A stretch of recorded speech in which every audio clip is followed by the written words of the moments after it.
Why do 90% of hackers swear by Countersurveil? Let's dive in and find out. In the labyrinthine world of cyberspace, every click leaves a trace. But with Countersurveil, you become the unseen. Our podcast takes you deep into the heart of hacking, where firewalls crumble and secrets unravel. From white hat heroes to shadowy code warriors, we cover the spectrum. Join us on Iron Geek, your portal to mastering the art of stealth and strategy. Discover the tools, the tricks, and the tales that define the modern hacker. Tune in and transform from a curious novice into a digital legend. This is Countersurveil. Unmask the unknown. Tune into the sound waves, secrets of the dark maze, dark codes in the nighttime, information no aligned. We're free in the spotlight, chatting through the late night. Smart contracts are lying, auditing, verifying. Countersurveil in my ear, security we engineer. Learn the truth, don't disappear. Countersurveil, we're right here. Crypto dreams and data streams. Listen close, it's closer than it seems. Fix the flaws, see through the smog. Countersurveil, join the blog. Hello, and welcome to the Countersurveil podcast. I am your host, Eternally Awkward, here with Thomas. Thomas, how you doing today, buddy? Yeah, unmute yourself, man. I didn't know I had the power to do that. There you go, I'm learning today. Welcome. We're also going to have Sledge here very shortly. He had to reboot his computer because of probably all the porn that he's been downloading on there lately. Yeah, that guy. But hopefully he'll be here shortly, and then we can get going. Today, we're going to be covering a couple of topics. The first one being the recent Crowdstrike issue that took down a very large portion of Windows machines all across the internet. We're also going to be talking about a few other internet security-related topics. And, of course, the importance of 3-2-1 with backups. Thomas, how's your week been?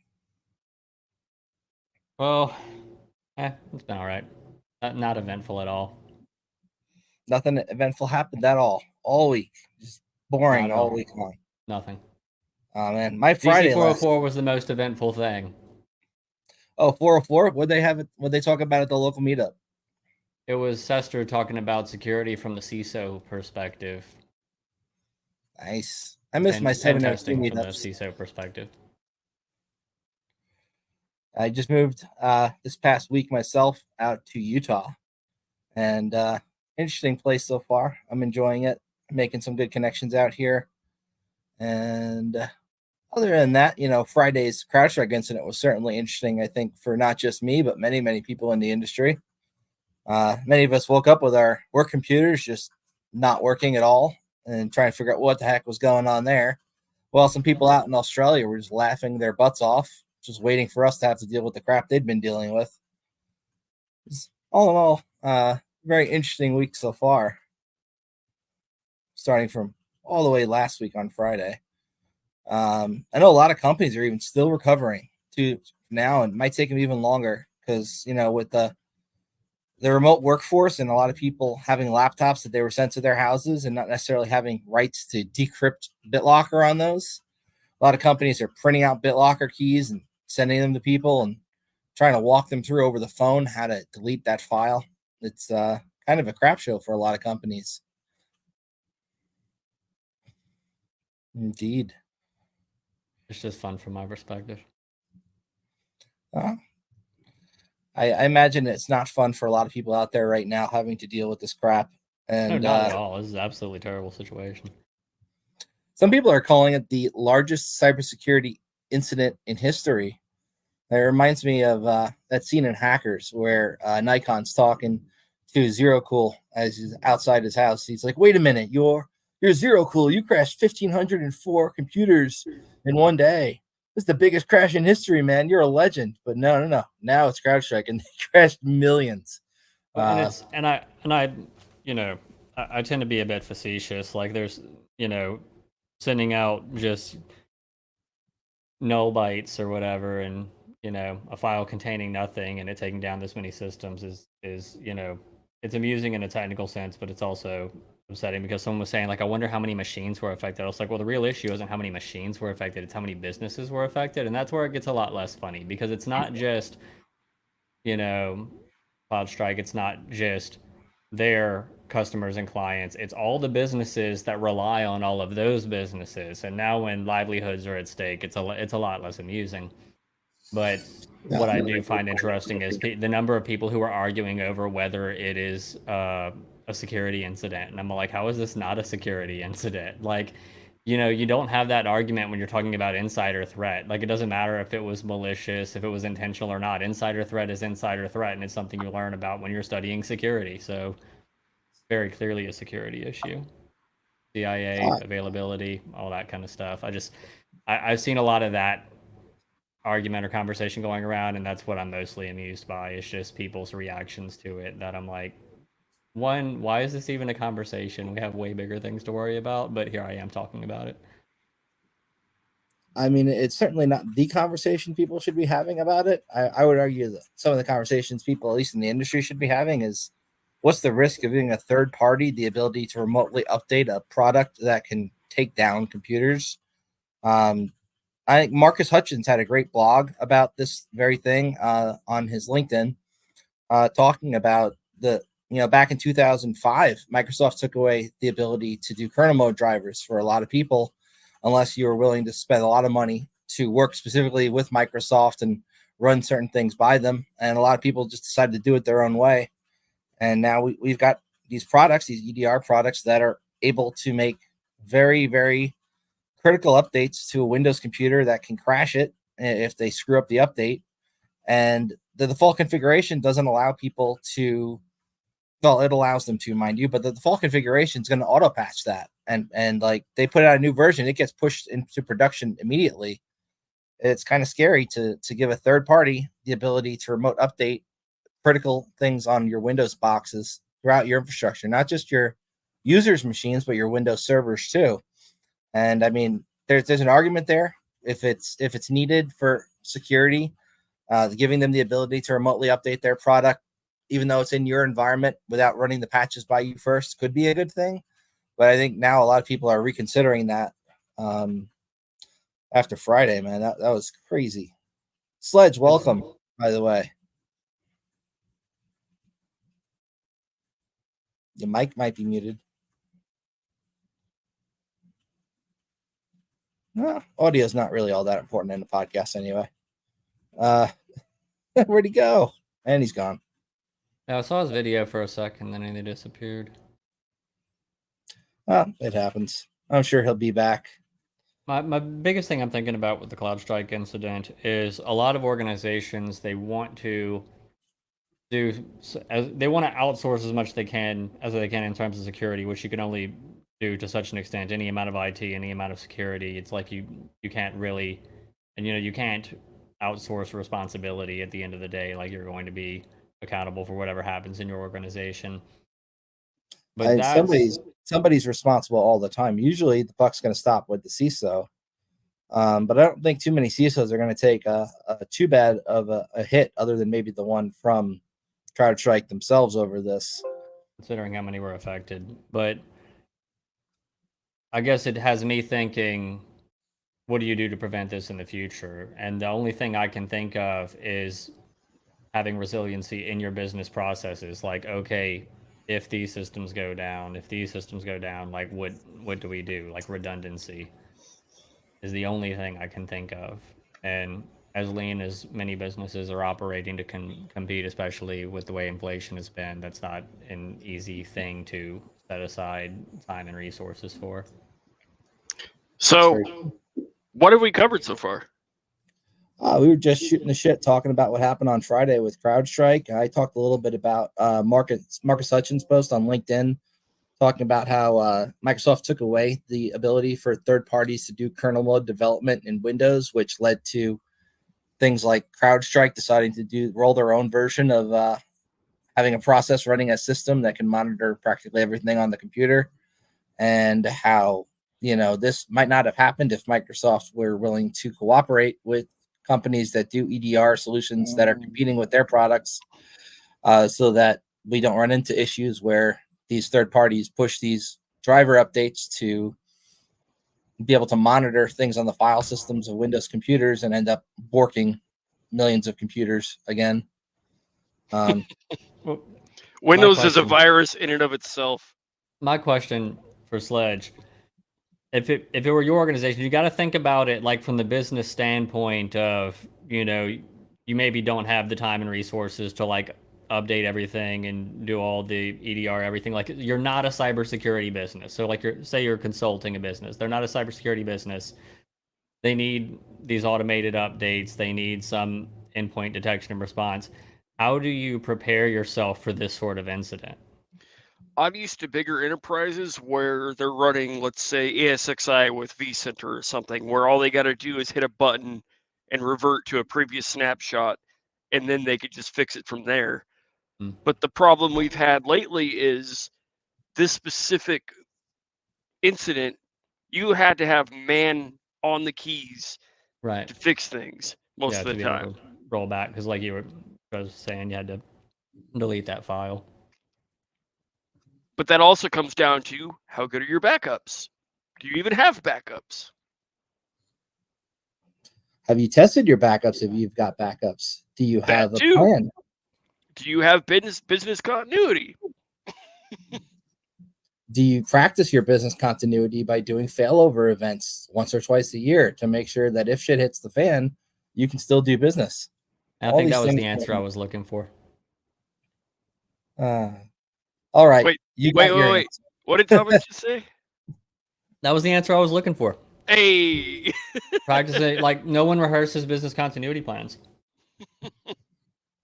And no it's one a that shame. I've seen anyway. I mean, that's it. I've run tabletops with like law firms, and they don't practice business continuity plans. Like, if they were going to have a failover event, they might be able to restore backups of certain critical systems, but they have no plan for how people are going to work if their computers go down. They have no plan for like alternate locations if they have people who are working on site. If, say, an earthquake happens, I guess they'll just be down. It's scary when you realize a lot of these companies that a lot of people rely on don't necessarily have a plan if shit hits the fan. And we saw Friday shit hit the fan pretty bad, and a lot of stuff was down, a lot of people affected. And that's just one product. It's not like CrowdStrike's on everything. CrowdStrike's one EDR solution out of many that just happens to be very prevalent, especially in the government sector and in a lot of Fortune 100 companies, mostly probably because the volume licensing they've got going is a pretty good deal for companies. So if you're a big company, it makes sense to go with CrowdStrike over maybe another one that costs more per unit. It does checks the boxes. I was on the phone with a buddy today, and I was like, why were you picking CrowdStrike over Carbon Black? And he was mentioning the license bundles they got going on. Yeah, and they also are pretty good at the kickbacks, from my understanding, as far as like, hey, you're a CISO, you want to sign up with us? Well, you also get to go to our free golfing event, and we'll give you tickets to the latest premiere of movies and all this kind of bullshit. Yeah, they'll wine and dine you. That's one of my concerns about this industry is like there doesn't seem to be any controls in place for people who pretty much just take bribes to go with a certain vendor. If I were CISO, I probably wouldn't be complaining, mind you. I would argue that's in the industry, though. Right. I tend to agree. I get that. That is kind of how vendors work. But I think most companies should have a plan in place where, like, if you take a gift from a vendor that's like more than $100 in monetary value, that you need to document that somewhere, and like internal audit or somebody needs to go over and look at that and be like, hey, I noticed we renewed with this company, even though another company has a way better deal. Same product, work same in the kind finance of industry. Technically, that's regulated already. Yeah. Is it? Like anti-bribery laws or whatever it is. Everybody, when you get like Fortune 500 or whatever, that's part of their corporate training for the HR stuff. Yeah, I know the company I work for certainly has that as a thing that you need to do, but didn't know many other companies did. That's good. I know that stuff's heavily regulated in the finance industry, but I'm not an attorney and I don't know the exact rules for just like generally public traded companies. Yeah. It applies to them heavily. Does it? All of them? Regardless of Believe it or not, I industry or passed any the of that? SIE, but I don't remember all of that. Securities Industry Essentials. And So the do y'all memes. have? Oh, go ahead. Sorry, didn't I mean was to gonna cut you say, off. so what are your thoughts on like endpoint detection and response, EDR? Like that is something a lot of companies need. So what is your generally recommended approach? Obviously, it's going to depend on the specific organization, but are there certain tools and practices that you prefer? Well, if an EDR becomes the malware, does that mean you need 2 EDRs? I mean, just pragmatically, like what would you recommend for your mid-sized business, has a few hundred employees, doesn't have quite the resources to handle all of that themselves, maybe depending on how lean they're running? In this specific case, that's a hard question to answer. I don't know. You got any thoughts, Frank? Yeah, I mean, it really does depend on the company, their budget.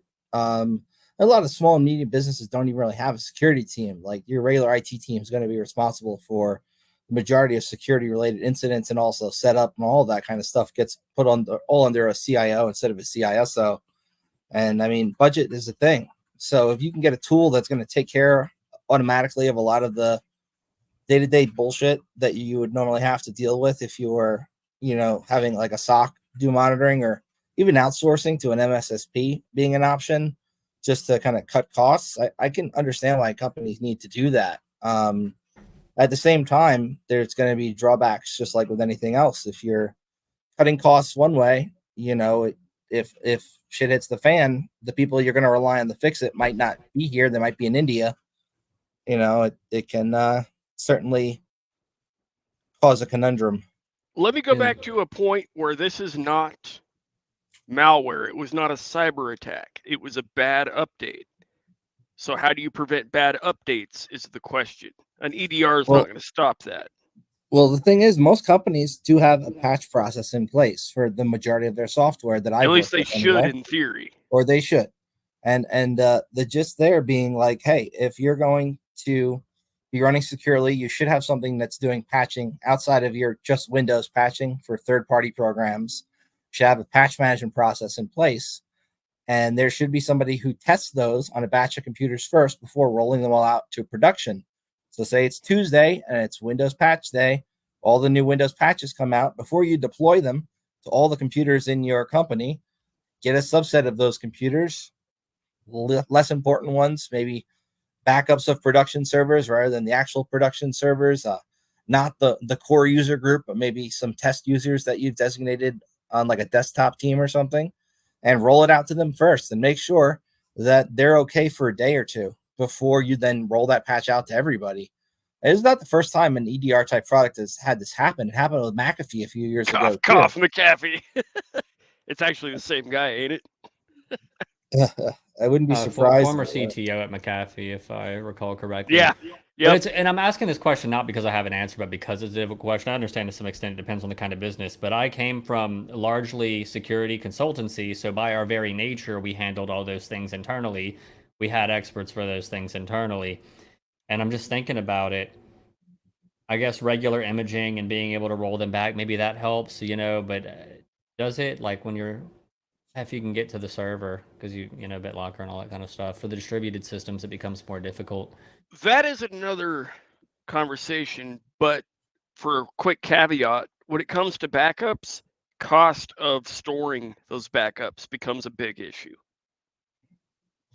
If you're going to do the 3-2-1 rule, you should have also an offsite backup that you rotate like once a week. You should have on-site backups that are daily. So the worst case scenario is you lose a week's worth of work, and it can roll back, which can be devastating in certain industries. But other industries, okay, people need to redo a week's worth of work. It really does depend on what kind of work you're doing there to implement, what kind of backup plan you should be implementing. And a lot of people, from my understanding, don't even test their backups. Like I said before, So if you have a backup and you don't know if it's going to be good, if you have shit hit the fan situation, and when I say a backup, I don't mean, one single backup file, one place in the cloud for one computer. You're going to have multiple computers. And like Sledge pointed out, the cost of storing that, it's a full copy of usually a server and then incremental backups on top of that with the changes that have happened since that checkpoint. So you're dealing with a lot of data storage. And if that's going to be in the cloud, if you're putting it in Azure, if you're putting it, in some place where retrieving that data is expensive. I know storage tiers help with that sort of thing too, with blob storage and all that. Yeah, I used to work at a data center where people would have us copy off all their stuff and put it on tape drives, put it in a safe, and Brink's secure truck would come pick it up, and we rotate it out every day. That's serious backups right there. But what I'm thinking about now is like having servers that are so mission critical that now I can't afford to outsource detection and response on those. I have to handle it internally. So maybe I can use these EDR solutions for these systems, but for these couple, we have to have someone internally maintain them. And I said distributed systems earlier. I mean, I guess that would be an issue too, but I'm thinking I meant the remote systems. Like you said, like you've got remote employees, they have systems at home, having a process in place to handle that. Man, that sounds like a pain to rehearse, but might be the sort of thing that needs to happen unless you can just say, maybe they're down for a day or two and we're willing to eat that cost depending on how your business is operating. Mm-hmm. And depending on the industry, being down a day or two can be an astronomical cost. Millions a minute.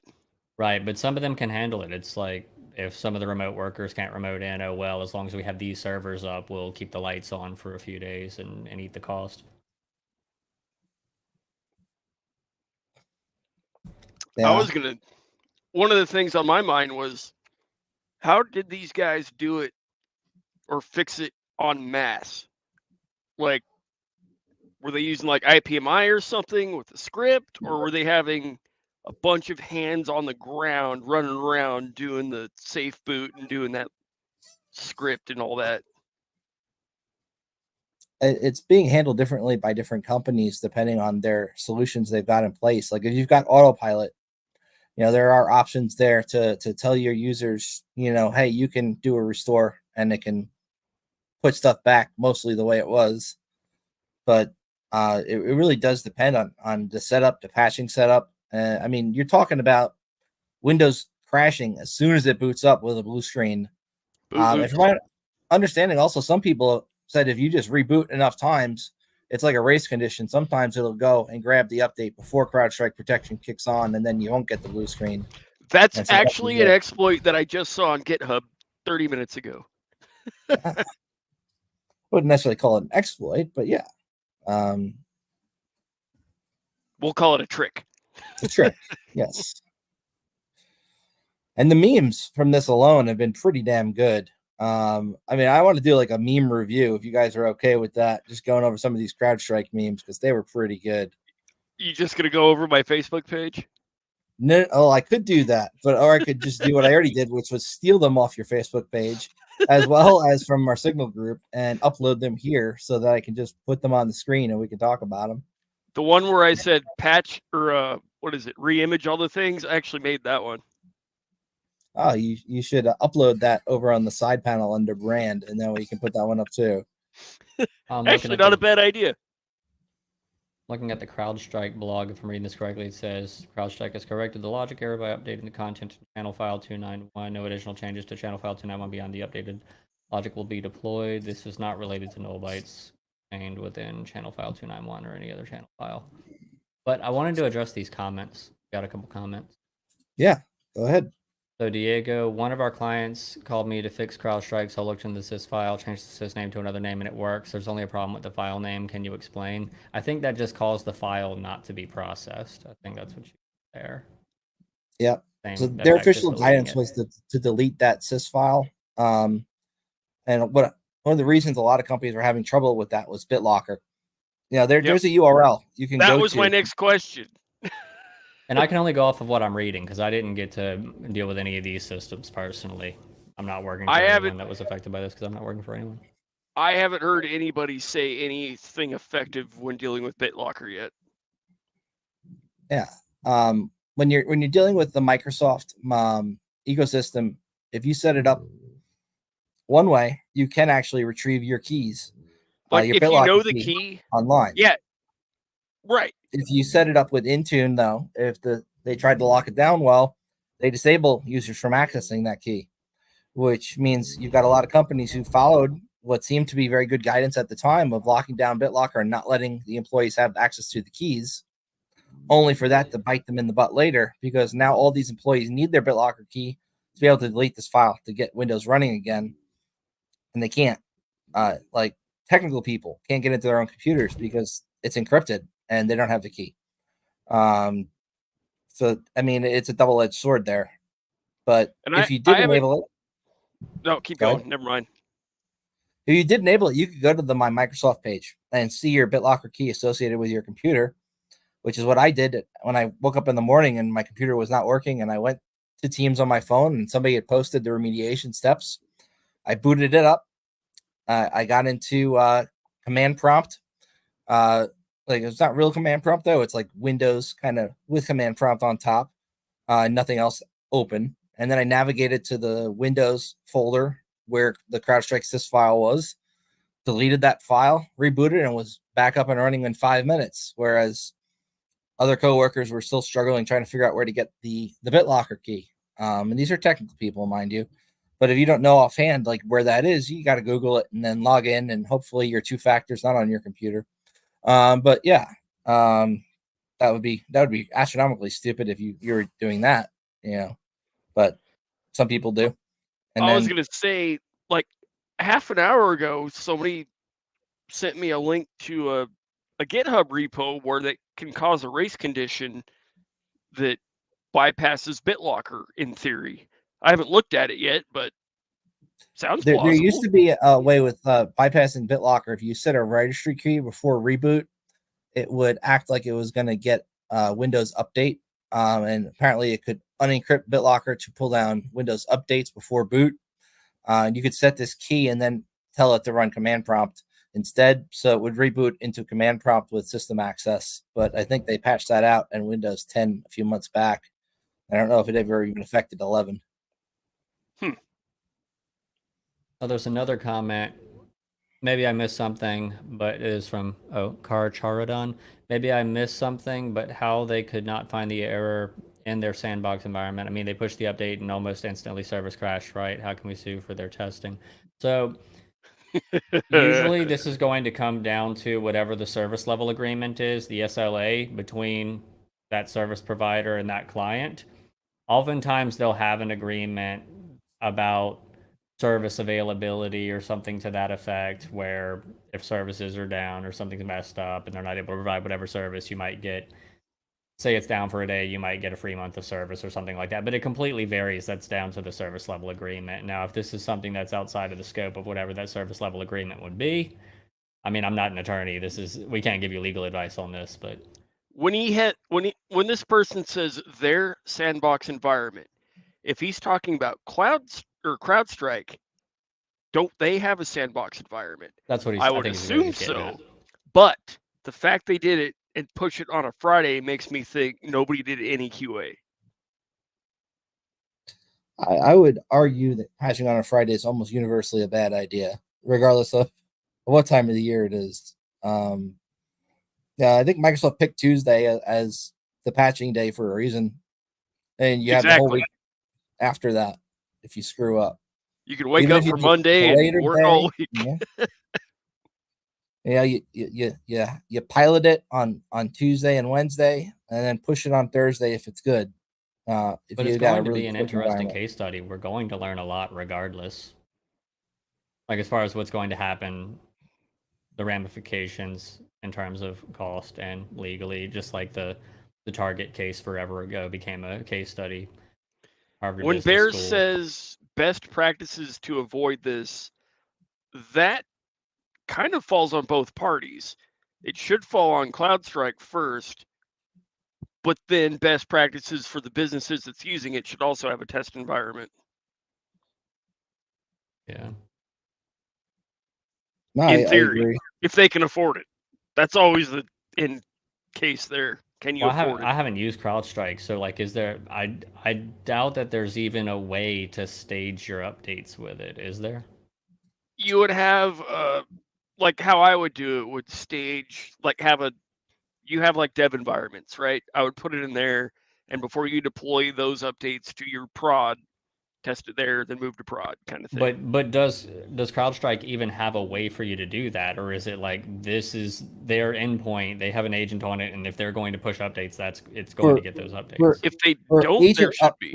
for agent versions, they do. If you're like updating the actual CrowdStrike agent itself to a new major release version, they have that, but not for like in agent same version of the agent just getting a kernel mode patch. They don't for that, as far as Yeah, I know. I didn't Could be imagine wrong, that but- they would. It seems like it kind of defeats the purpose of just And- get updates out there. But I think it's a great idea. I'm assuming what happened was CrowdStrike had like all these clients had auto update enabled or something. That's why it caught everybody off guard. Well, I think that's kind of It's that's the what default people setup look that way, though. It's like that's to how the it, service yeah. to do. That is when you install it by default. That's the configuration it's got. So it's not, odd that most people would have it configured that way. All I'm saying is, this is why it seems important to me to go a step further and identify your critical resources and say, okay, there's no other way. I'm just going to have to accept that I'm going to have to budget resources to protecting this system, to keep this system updated. My God. in a somewhat manual process. That's another conversation. Companies actually identifying critical resources. Most people man, don't even know. I guess yeah, I say that when You people are find that talking on about the software scoping bill of calls a lot. materials, it's like software bill of materials. What's that? Like knowing what's in your software, you don't just do that already. We had to make a new term for it. We covered that last week a bit too, the SBOM. Yeah. I mean, not that it would help in this particular case because we don't know But what no, the hell CrowdStrike's running. when you look at the NIST cybersecurity framework, assets, I'm pretty sure is the first thing. Sledge can probably tell you the same experience I've had on many scoping calls. When you ask a company what their crown jewels are, Yes, they can crown tell you jewels. that. They That's can the usually word. tell you that. But if you ask what critical systems are, even the guy who's in charge of that's like, I don't know. It's like, well, would you consider your file server to be important? No, we use OneDrive. Okay. Well, then they find out like if the file server goes down and it's got like a RAID configuration and it goes down, they're shit out of luck because either they didn't think that was important, but maybe all their dev work is done on it. You got to have really in-depth scoping calls when you're doing pen testing to figure out what is critical. Because say you're doing the pen test and you find a system with a vulnerability, you toss an exploit at it that crashes it. They didn't designate it as a critical system, but now they can't work. Whose fault is that? This is the importance of having pen testers on scoping calls with management. I can't tell you how many times I've had management take the scoping call because they didn't want me to chime in and possibly cause them to take things in or out of scope. And instead they decided to do it themselves. And we ended up, violating one of those rules that is in the, what's it called? The pen test execution standard, the one that's scope creep, because they promise the world to the client. And Always. you go into a test assuming you got like 100 computers on a small business network, and then there's 100,000 computers, and it's like, okay, well, that's a bit different, It happens a lot though. So, and then they don't know how to properly scope it. When you got a pen tester on there, they'll be like, okay, this amount of ranges. I know how long it takes to nmap scan. How fast is your network? We can scope out from there. It's like you got to know the right questions to ask. Yep. And to bring it back to CrowdStrike here, when they're installing a product that's going to be on every computer in an environment, especially the Windows server computers as well, there's got to be a contingency plan for what if that freaking product destroys everything, which, can happen. We're thinking about it now. Imagine there was a supply chain attack that had hit CrowdStrike instead, right? And instead of there just being a fix where you delete a file, everybody's shit was just ransomware. That can happen. Or actually turns into a rat that nobody can detect.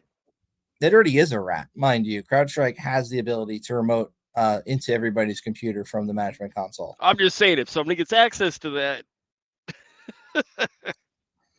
I mean, they have API access to CrowdStrike. Also, that's usually enabled by default. And imagine somebody found a vulnerability in that API and was now able to remote into any company's machines that are using CrowdStrike. You know, it's scary when you think about the actual attack surface here. When you're enabling the ability for third parties to have remote access to your shit. that would be like internet Armageddon all over again. It's like the Y2K thing, but better. This was Y2K, but real. Oh, this stuff, yeah. I saw that meme and I was like, yeah, I didn't even think of that, but absolutely was. So I got some of the memes, and I'm gonna bring them up one at a time here. First one I think has got to be this one right here. Right. That's great, and that calls back to our point: is did you actually have an ability to turn off the remote patching there for the kernel mode stuff? I mean, from my understanding, you didn't, but you might. A lot of end users couldn't. Imagine if even if you recover from a backup, you'd have to recover from backup and then disable the updates before you connect it to the network, or just do the same thing again. Yeah. Well, they fixed it. So. Yep. This one's pretty good too.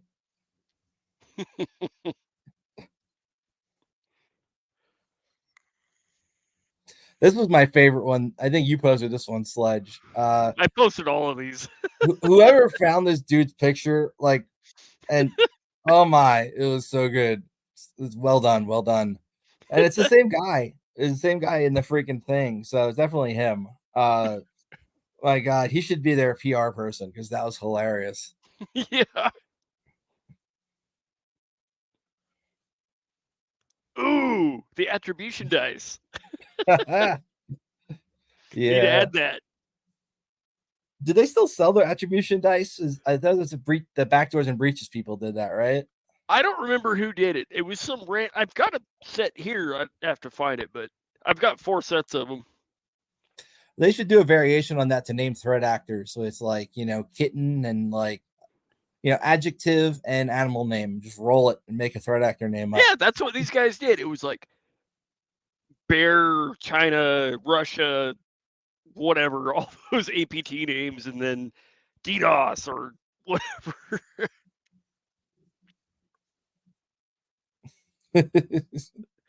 I like this one.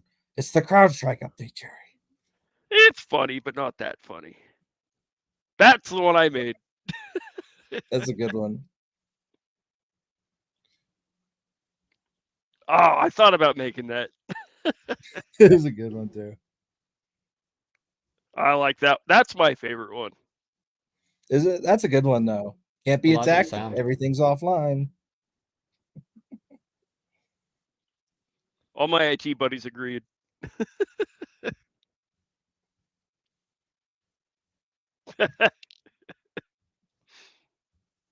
How many people have you guys seen getting stuck at the airport for this crap? Oh, one of my friends got stuck at the airport for a day before this. We know a buddy that SummerCon was going on during. He got home. He got home a day before this all went down, and we were like, "Oh man, it could have been way worse for you. You lucked out. You didn't even know you lucked out." We've got a buddy that was stuck at the airport for like 2 days from this crap. It blows. I remember one of the speakers at SummerCon was like, "Yeah, I just managed to get here right before my talk started because my flight was delayed 3 times, and eventually I finally got on." But you know, to be doing a security conference during this outage is just like, oh, that's horrible timing this year for SummerCon. And they decided to live stream it for like the second year ever. But some the irony. Made some sales.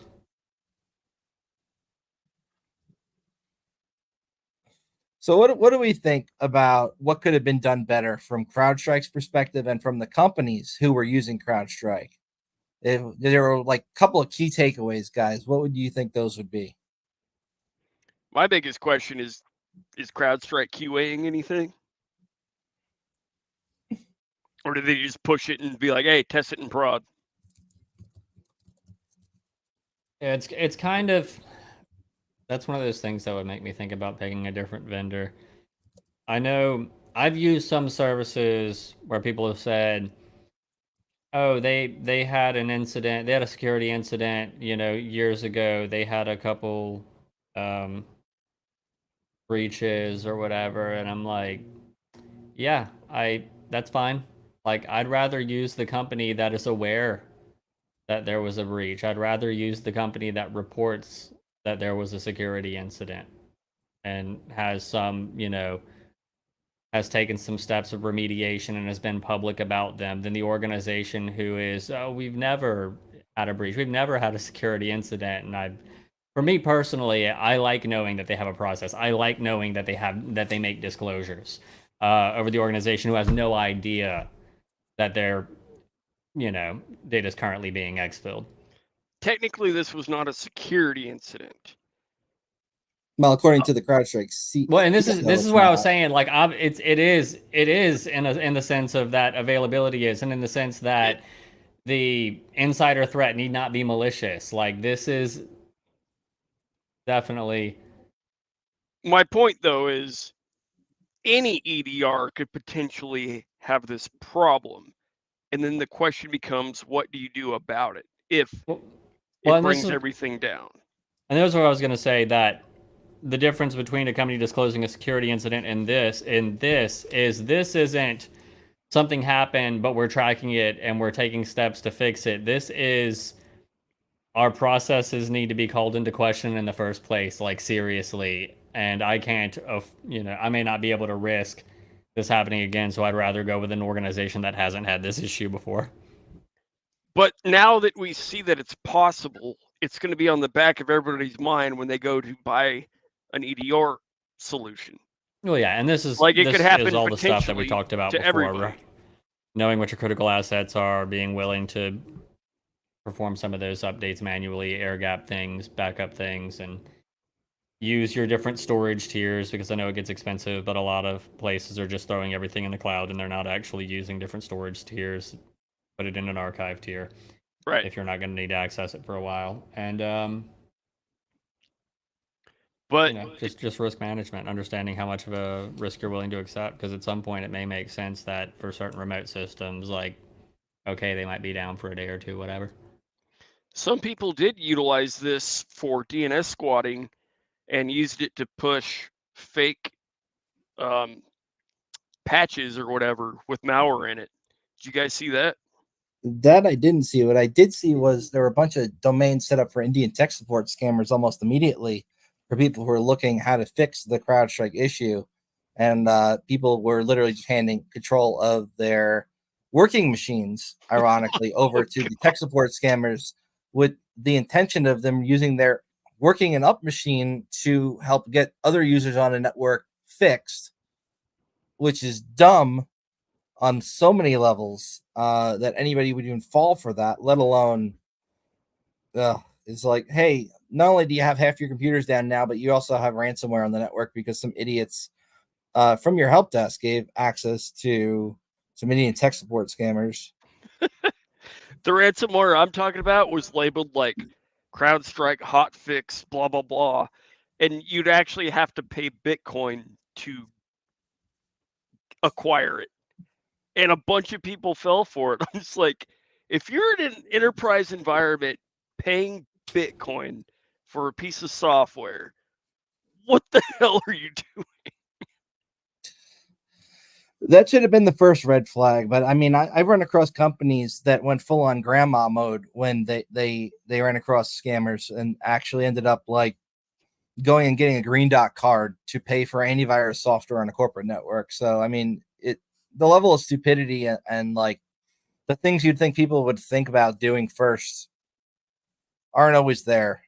It's sometimes like when you're driving and you see somebody, you're like, that person shouldn't have a license. That's the same person who's in charge of somebody's corporate infrastructure. So nobody out of Georgia or Texas or Vegas. Or Nobody can drive in Vegas. I know. I was in Vegas for 2 years. Nobody can drive there. It's the worst. But yeah, it's always the human element. It is, though. I mean, people don't get that the human element is the weakest point. You can really lock the shit down of an entire network and make it like next to impenetrable. But if somebody's going to give their MFA token over to somebody over the phone, or, it's like, what? Why? Why'd we bother?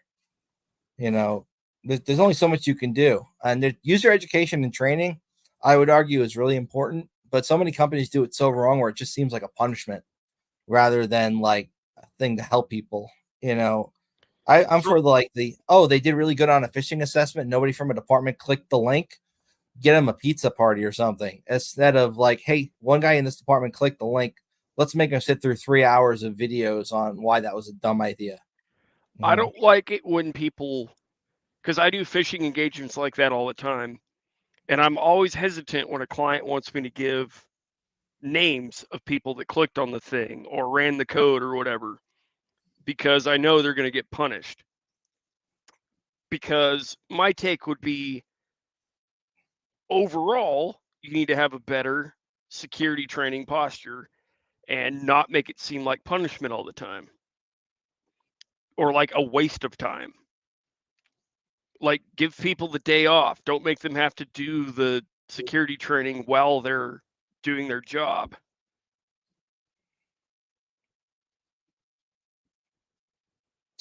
Guess how much redundancy is viable? Should you be expected to have an ability fallback to other kernel level antivirus? Or is it about client diversity, having infrastructure spread across many? That's a damn good question, and I don't have an answer to it. Maybe Sledge does. It's kind of irrelevant when your antivirus is the problem. I mean, true. Because Crowdstrike is, to my knowledge, level 0, ring 0. Yep. I mean, it's difficult to ascertain what you would do in that situation. If you're like in charge of an IT network and the product you've paid for to keep it safe is now the thing that has made everybody's access to their own computers gone, that'd be a tough situation, I imagine, for anybody to have to deal with, especially if you just renewed CrowdStrike. Now it's like, well, are we going to look for another vendor? We already paid these people, and is it in the budget? If it's not in the budget, can we get budgeting approval for it? You go, Windows Defender, CrowdStrike, Carbon Black. Just start adding them up to keep each other in check. That'd be hilarious, but you wouldn't have enough compute power to do that. Oh, man, even having like more than one agent on a computer, you're going to get your IT people bitching at you. It's like, oh, we have a log forwarding agent and we have an agent that does EDR. Like, oh, it's bogging down the computer so much. You start tossing on 2 EDRs, people are not gonna be like, I can't even open my programs. I can't browse the internet. It's not gonna fly. And then the analysts are gonna be like, I got 1,000 alerts. And it kind of depends on the problem you're trying to solve. Architecture and diversity, I'm thinking there are places where it makes sense. The simple example is you have a fiber line for your internet to your business and you have a backup cable line. So you're relying on 2 different forms of infrastructure. So if one goes down, you have the other. But when it comes to something like an antivirus functioning at this low level, well, say you have 2 of them, now you're going to be running slower. And if you have a problem with either, you're going to be having the same problem. Well, wasn't there a thing a while back where somebody uploaded the ICAR file to one of the blockchains to see if it would get people's computers to delete the copy of the blockchain they had locally? It was I don't remember that. It was like 2 or 3 years ago, and it was only like specific AV products that really dug into stuff that had that actually happen. Not CrowdStrike being one of them, but unrelated. But this guy's question kind of reminded me of that.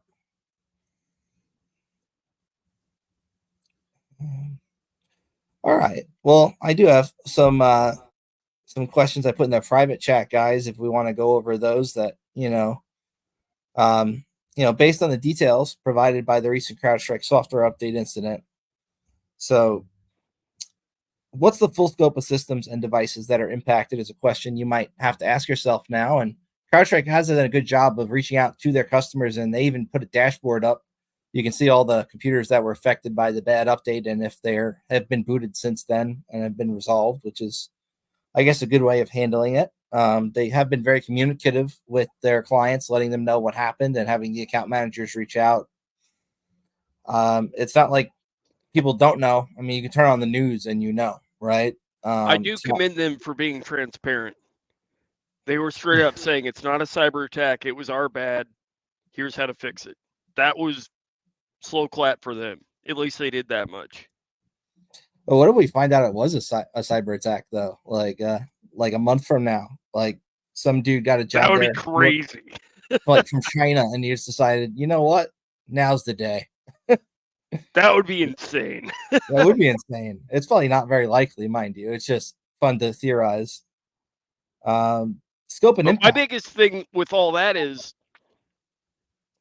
I'm really curious how many lawsuits they're going to be dealing with now. How much damage that caused.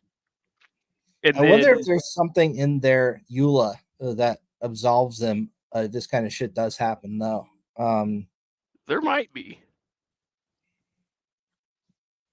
I don't know. Should pull up the EULA. I can. So, like, when your company's affected by this, you got to ask yourselves how many customers and end users were experiencing it. What critical business operations did it affect? What services and sectors were disrupted? What's the estimated financial impact and cost of an outage like this? I mean, these are all questions you're going to have to ask as a company if you are affected. And you're going to want to know why it happened. What's the root cause? What specific technical issue in the software update caused the system crash?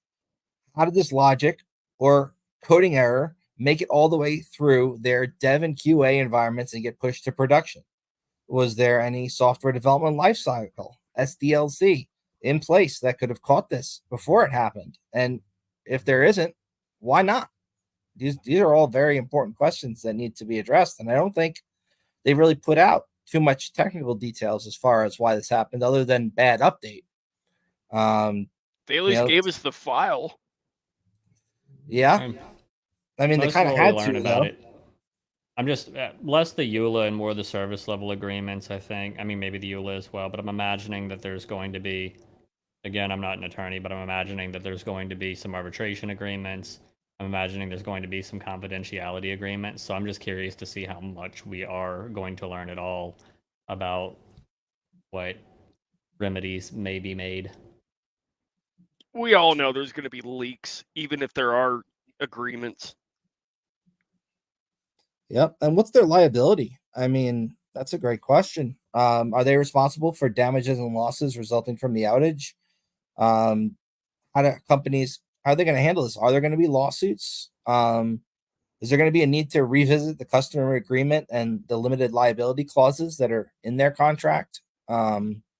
Wherever it may be in their paperwork, I'm sure they have something to cover their ass in case something like this happens. Yeah, I want to be working with legal and compliance on this. Like, oh yeah, we're going back through all of our service level agreements. We're going back through all the EULAs. That's fun for me. I would honestly be impressed if they thought about something like this happening. Oh yeah, but like now that you have, it's maybe we should go. Maybe this would be a good time to go look at some of our other service level agreements. Yeah. I would love that. And that's my assignment for this week. I'm going through everything. The 1 week being on the GRC team is actually fun. I love it.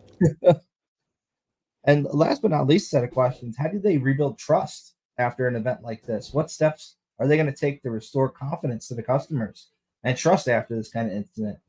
How are they going to ensure reliability and integrity of the software updates going forward? Are they making any changes? What changes might they be making to ensure that they're going to test and release quality updates in the future and not have this kind of thing happen again? Because keep going. I don't want to cut you off. I could see it happening once, right? And it was really bad. Some people are saying the worst cybersecurity incident in history, even though some people are claiming it's not an incident. Regardless, it's pretty bad. And what are they doing to fix it? how are they going to restore your trust? If you're a company that's now, especially their sales guys over at Crowdstrike, I feel bad for those guys this week, especially if they're trying to work on renewals with the company. It's like, I wonder if they got leeway to give out discounts or something. But all these are questions I got here. Like, Sledge, you got any answers to any of those? Yes. So the way I look at it is they are being very transparent, and they are also too big and too embedded to actually fail. The stock price has already taken a dive, but it's going to come back right back up after everybody fixes it, because my intuition says nobody else has the time, money, or resources to replace them with anything else. So they're going to stick with what they know. But Right. CrowdStrike has handled this pretty properly. They fixed it. They've told people about it. Everything's good. Is either CISO or CEO, whoever it was on the news. You could tell he was having a bad day, drinking the water. Yeah, like yeah, he shit the bed on that interview. Oh, he was not having a good day. He pulled a Biden straight up. Oh boy, that's a good quote there. Pulled a Biden. I'm gonna have to put that one in my hat. Sledge, another question for you. If you are a pen tester nowadays and you are scoping for a company, do you ever ask about what kind of EDRs they're using? Does that ever come into play? Yes, all the time. If they will tell me. Sometimes they want it completely black box, but I like to have as much information as I can as like assumed compromise.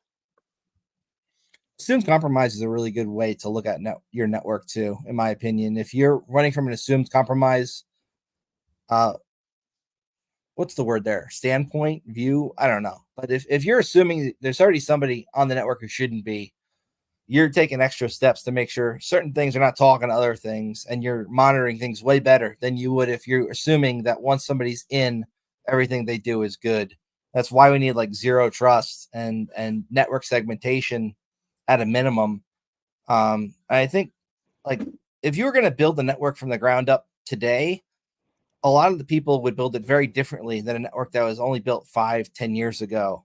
If you were starting from scratch, the architecture designs and the way you're going to build stuff out, what's going to be accessible, where it's going to be, who can access it, ACLs and all this kind of stuff is going to be way different than a lot of the pre-existing networks are. And if they want to bring themselves up to speed, it's not always just a matter of buying a tool. It's an entire mindset reset on how they're going to approach security and who's going to have access to what system.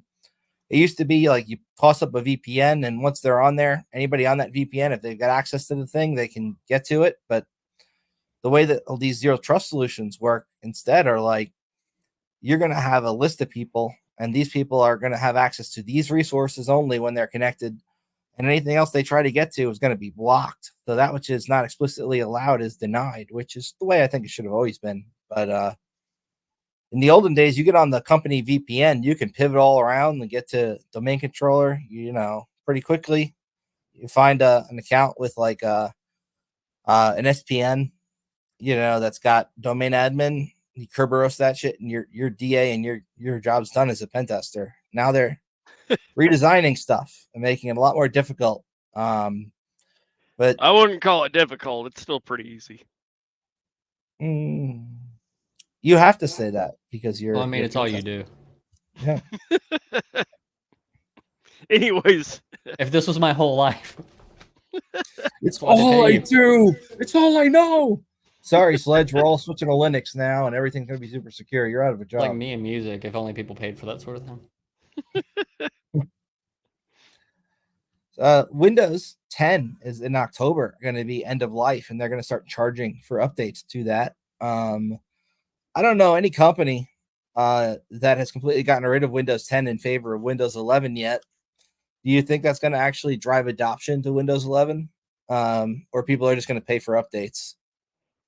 Oh, I think it's going to be what it always is. It's going to be a bunch of companies update because they can, and then the United States military says, we're not updating. You're going to keep supporting this operating system. Pretty much. It's like the days of XP. They were, I don't even remember how many years they were providing support for XP. As a pen tester, when you hear XP, is the first thing you think MSO 8067 is going to get me into that shit. Or the Net API one. DCOM and Net API, those are old trust and truths. So we're at the hour mark, guys. Do you guys want to continue talking for a little bit more, or do you think now's a good time to end? We should call it. My dogs are trying to take a shit on my floor right now. I can hear them screaming. I'd like to plug my own stuff real quick, because I said on the last one, that's one of the other reasons I wanted to come back on. I said on the last one I would post a video with all the ATS resume advice stuff. So that is on my channel if anyone wants to look that up. I just wanted to make it known I followed through on my word there. Can we put his YouTube link in the description? Sure. What's your YouTube link? I'll put it up. It's just cheap CSC. So I guess youtube.com/whatever at cheap CSC. I don't know the Now I got to Google it to get your link. 1 second. URL format. URL format. Yes. I was going to put it in XML format. Yeah. That totally would have worked. Well, I forget how it is, because like LinkedIn is like LinkedIn/n/your name. I don't remember. Oh, that was weird. Okay, I got it. It's coming up. And I closed the tab because it was playing video before copying it, because I am retarded. And there's a poll up for what my next video should be. So people should vote on that, because right now it has only 2 votes. They're both for the DevOps one, which is the one I'm going to have to definitely do the most work Do for. them both, man. Why not? There are 4. You need to work on your URL for your stuff. Oh, there's definitely a shorthand one. There's definitely one that's like at cheap CSC. I need to find it. But yeah, the 4 I've got up there for what the next video could be are hosting a software development portfolio for free, one that is actually good, cybersecurity for absolute beginners, where to start, self-hosted generative AI for programmers and understanding machine learning, and DevOps and web application security. Those are the 4. The cybersecurity one, where to start, I would talk with you about that one. Oh, yeah. Okay, yeah. So this is the short URL. I'll send it in the private chat. There, it's just that. That is way, way better than what I copied and pasted. I get that up there real quick. Yeah, so that's the permanent one that you shared, and mine's the one where they let the vanity one. You got to have the vanity one, because, my God, nobody's going to type the other one. There you go. So it's youtube.com/cheapcsc. Once again, that is youtube.com/cheapcsc. And if you are in the market for a penetration test, you can reach out to Sledge at desertrainsecurity.com. And that you got it right. Yeah, I could even make it scroll. Maybe. No, it ain't gonna scroll. But it's there. desertrainsecurity.com. And if you do happen to reach out to Sledge for a pen test, make sure you be like, hey, Sledge, I really want Trez on that test, because he's awesome. Because he's there. Right. Yeah. Let's go. Oh, this is fun. All right, guys. So we're over the hour mark. We're not going to go 2 hours again. We all have other stuff we got to get going. And also, I'm on pure battery power here, and my charger's in the other room, and I'm running low. So we're going to call it a day. We're at least behind 4.5 hours from the first one. That was fun, though. I could talk all day about InfoSec. I could too, but I got shit to do. You got to make us an outro, because I only have the intro. So I'm just going to play the intro again as the outro. Oh, do it. The outro. Why do 90% of hackers swear by Countersurveil? Let's dive in and find out. In the labyrinthine world of cyberspace, every click leaves a trace. But with Countersurveil, you become the unseen. Our podcast takes you deep into the heart of hacking, where firewalls crumble and secrets unravel. From white hat heroes to shadowy code warriors, we cover the spectrum. Join us on Iron Geek, your portal to mastering the art of stealth and strategy. Discover the tools, the tricks, and the tales that define the modern hacker. Tune in and transform from a curious novice into a digital legend. This is Countersurveil. Unmask the unknown. Tune into the sound waves, secrets of the dark maze, dark codes in the nighttime, information, no lines. We're free in the spotlight, chatting through the late night. Smart contracts are lying, auditing, verifying. Countersurveil in my ear. Security we engineer. Learn the truth, don't disappear. Countersurveil, we're right here. Crypto dreams and data streams. Listen close, it's closer than it seems. Fix the flaws, see through the smog. Countersurveil, join the blog. You're still here? What are you doing? Go outside.